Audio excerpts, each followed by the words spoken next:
আরে বিজেপি তো দু একজনকে দিয়ে সোশ্যাল নেটওয়ার্কে উল্টো পাল্টা কথা বলবে, তার কারণ সব এজেন্সি ওদের হাতে, কোনো বিচার পাবেন না।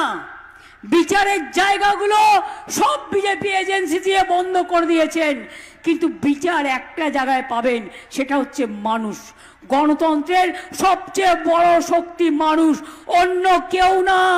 মানুষ নির্বাচিত করে সরকার, ইলেকশন কমিশন নয়। এখনকার ইলেকশন কমিশনের কাজ হচ্ছে, বিজেপি একটা কমপ্লেন দিয়েছে, অনেক সবার নামে কমপ্লেন দিয়েছে, মানে বিজেপি ছাড়া সবার নাম বাদ। কেন বিজেপির কমপ্লেনে কাজ হবে আমি জানতে চাইছি। এটা আমার ভদ্রতা করে জিজ্ঞাস্য ইলেকশন কমিশনের কাছে। বিজেপি চিঠি দিলেই সেটা রামায়ণ মহাভারত, আর বিজেপি চিঠি দিলেই নাম কাটতে হবে। বিজেপির আইটি সেল আপনাদের ভোটার লিস্ট তৈরি করে দেবে, সেই ভোটার লিস্টে আপনারা ভোট করবেন। আপনাদের এটাই তো পরিকল্পনা। মনে রাখবেন, বিহার পারেনি, বাংলা পারবে।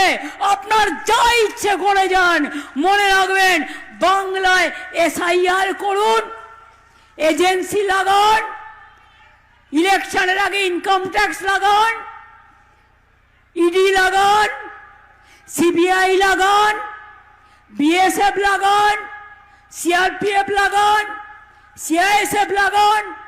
ওদের আমি রেসপেক্ট করি, কিন্তু আজকে আপনারা ওদের বাধ্য করেছেন বিজেপিতে পরিণত করতে। এটা দেশের পক্ষে ভালো নয়।